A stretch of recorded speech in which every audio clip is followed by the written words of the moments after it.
Hello and welcome back to the channel. I am back and I'm sorry it has been so long. Life has just been horrible.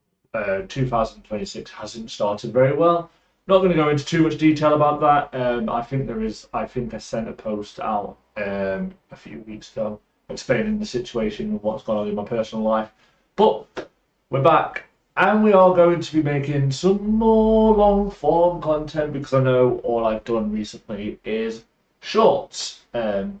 Now, I've had this typed up for about a month, as in like my plan and what I wanted to do, what I wanted to get recorded. Um, and I've still been umming and ahhing on how I want to do this. So this is going to be a part series. And basically, this is just explaining how I got into K-pop and how it went from being just a fan of said band to now expanding to I have no idea how many bands slash soloists that I follow. So yeah, and I just want to give you guys an insight on how much K-pop actually means to me. You know, it is my safe place. It is if I feel anxious, if I don't want to do anything, or K-pop will always be there for me. And I know I get a lot of comments from people, colleagues, friends, and they don't understand it. It's just how I am. So yeah. So now enjoy the first part of how Benji became a K-pop fan.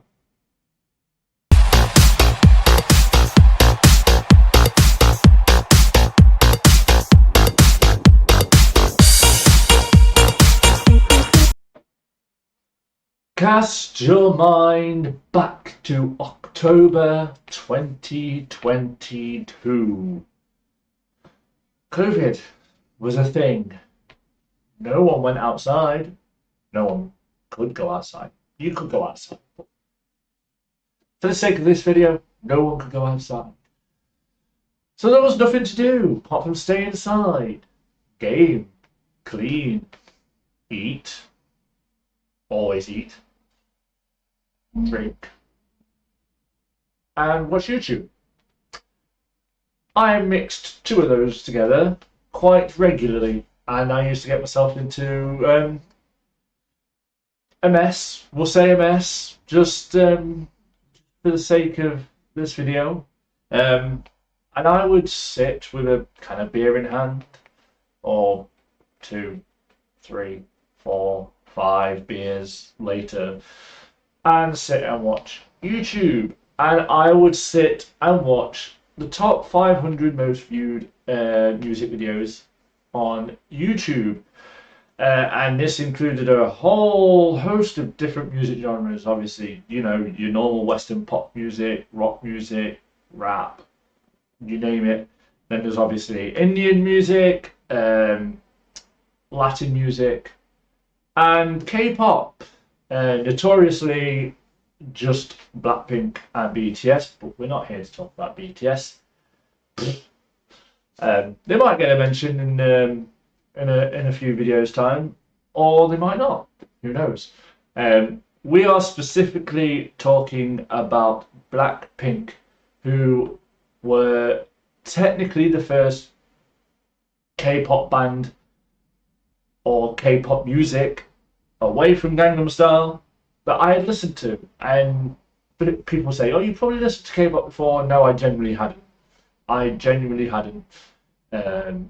I was a very, very close case of listening to rock music. So I hadn't heard any K-pop. I don't watch a lot of TV, so there's not enough, you know, there wasn't any chances for me to listen to K-pop. Fast forward, anyway, I'm listening to I'm watching this video.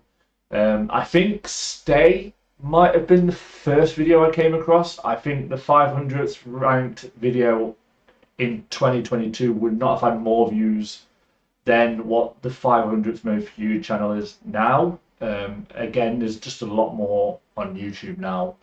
Um, and then I think it's either Stay or Whistle that would have been the first one. I mean, it's Stay, Whistle, Bumbaya, How You Like That, Kill This Love, and Do Do Do. I think there might have been another one that I've missed off. I can't remember off the top of my head. Um, but anyway, it was How You Like That that struck me first. I was saying, wow, that's quite catchy. You know, it's the part just before the first chorus, and it's like How You Like That, and then you hear the boom, boom, boom, boom, boom, boom, boom, and I was whoa, okay, catchy. And fast forward maybe a week or so doing this, you know, and like I said, I used to get myself in the right state. Um, and I decided to then dive into the rest of the discography, all their albums, etc., and pretty much loved all of it. There's a few songs where I'm kind of like, I. It's not that I don't like it. I don't attach myself to the song as much as I do, say, How You Like That. And I think they'd not long released the Born Pink album, so I listened to the Born Pink album.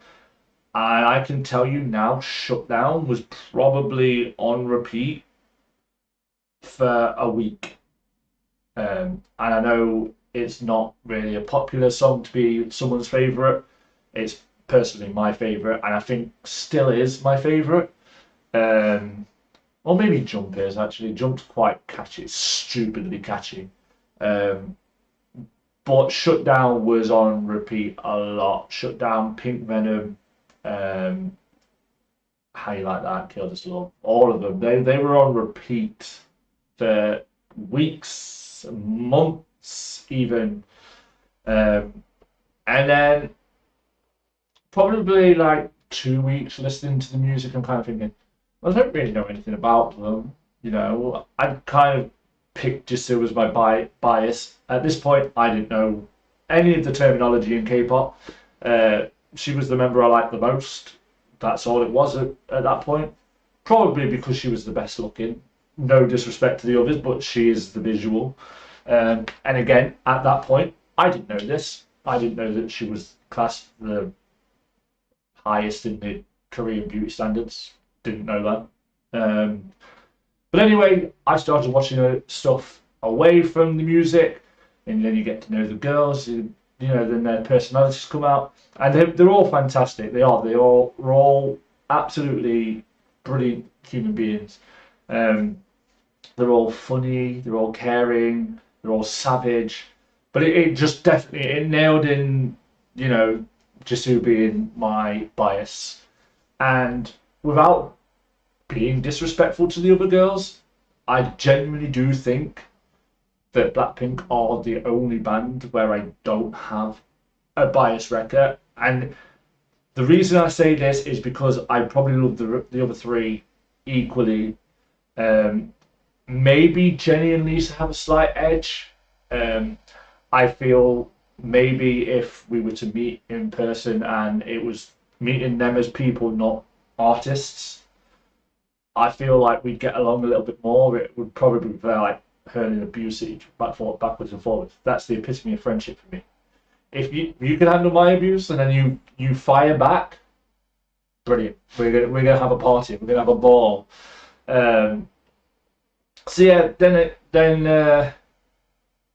yeah, after watching a few videos on the girls and whatnot, I was thinking, why would I pick the one member who's the weakest in English? Because you'd think, cast forward to now, you'd think by now I know Korean.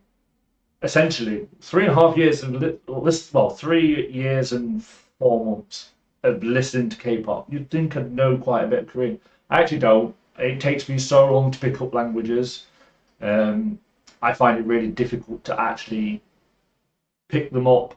Like, I know what they're saying. It's the translation and stuff like that. And again, not being disrespectful to Jisoo, she was the weakest in her ability to speak English. But then you start watching them and like more and more recent videos, and then you see how her English has strengthened. Bliss, she's absolutely nailed it. She probably speaks better English than I do. And it's not difficult, but hey ho. Um, but yeah, she's come so far in her English speaking ability. Um, yeah, she'll always be the first K-pop bias. She might not be my alt bias anymore. We'll get to that in later videos. But yeah, she'll always be the first. Um, and then you get like the solo songs, of course. Let's not forget the solo songs. Um, I think the first one I listened to would have been Solo by Jenny. Um, and then Money, Lalisa, On the Ground, Gone. Because as of October 2022, Jisoo hadn't had a solo at that point. Then she released Flower in March 2023. And yeah, you damn right, I stayed up all night just to watch the premiere of that video. You damn right I did. I remember I was on a close at work. I'd finished at 2 a.m. I think it was 4 o'clock, 4 or 5 a.m. UK time when the premiere was happening. And then because I was still awake, I noticed in the group chat, the work group chat, that someone hadn't gone in. And I was like, well, I will do a 7 to 11. So I stayed up all night, watched the premiere of the Flower video, and then went back to work on absolutely zero sleep.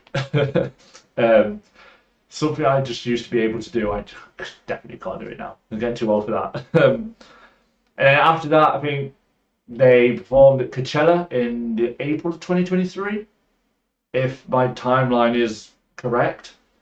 It must have been because Jisoo performed Flower then, so I'm guessing it was April 2023.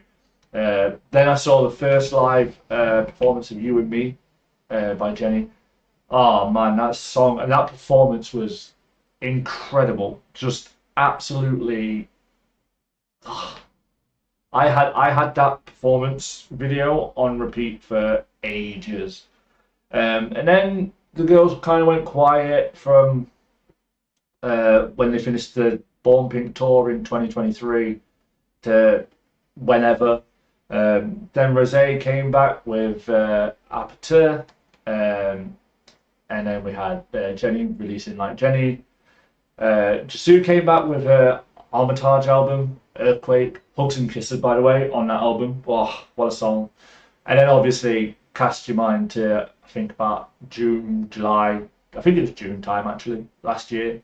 They released Jump, which absolutely slaps and definitely does make you just jump. What a song. And yeah, that's basically, the whole. I mean, don't get me wrong, I still adore all of them. But like I said, Jisoo is number one.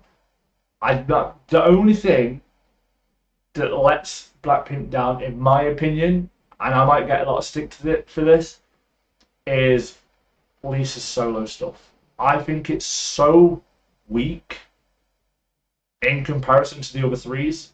And I don't know whether it's just Lisa's style of music. She's more obviously the rap side of things, and I'm not a massive rap fan anyway. I never have been. I don't know. It just doesn't sit with me that well, which is why I only mentioned Money and Lalisa, because a lot of her newer stuff I don't really get along with. I can't attach myself to the songs. But yes, this is the first part of what could be a 6-7 video series. I'm not sure how I'm splitting them up. I'm thinking probably doing one for soloists, one for new groups, Gen 2 bands maybe. That probably won't be a long video because there's not a lot that I know of Gen 2. I've tried to dive into a lot of Gen 2 stuff as of late, so we'll see. Then there's like bands where I may only just like know one song or two songs, or maybe even just like a specific member of that band. There are some out there. And then maybe as a girl group stan, maybe I could do one with boy groups, because I think that's fascinating. Because I am literally all girl group, and there are a lot of, I must say a lot. There's probably a few bands that I know of, and I do quite like some of the music. So yeah, maybe that'll be a thing. But the only way for you guys to find out is to click the subscribe button and click the notifications for the notifications on future videos. I will be doing a loss support recording as of today, so yes, make sure you click the bell notification, please. It means a lot. And obviously, don't forget to like and share. That would be much appreciated. I just want to say thank you for bearing with me. 2026, like I said, has not been a very good start to the year. Onwards and upwards for here. Benji out. Bye guys.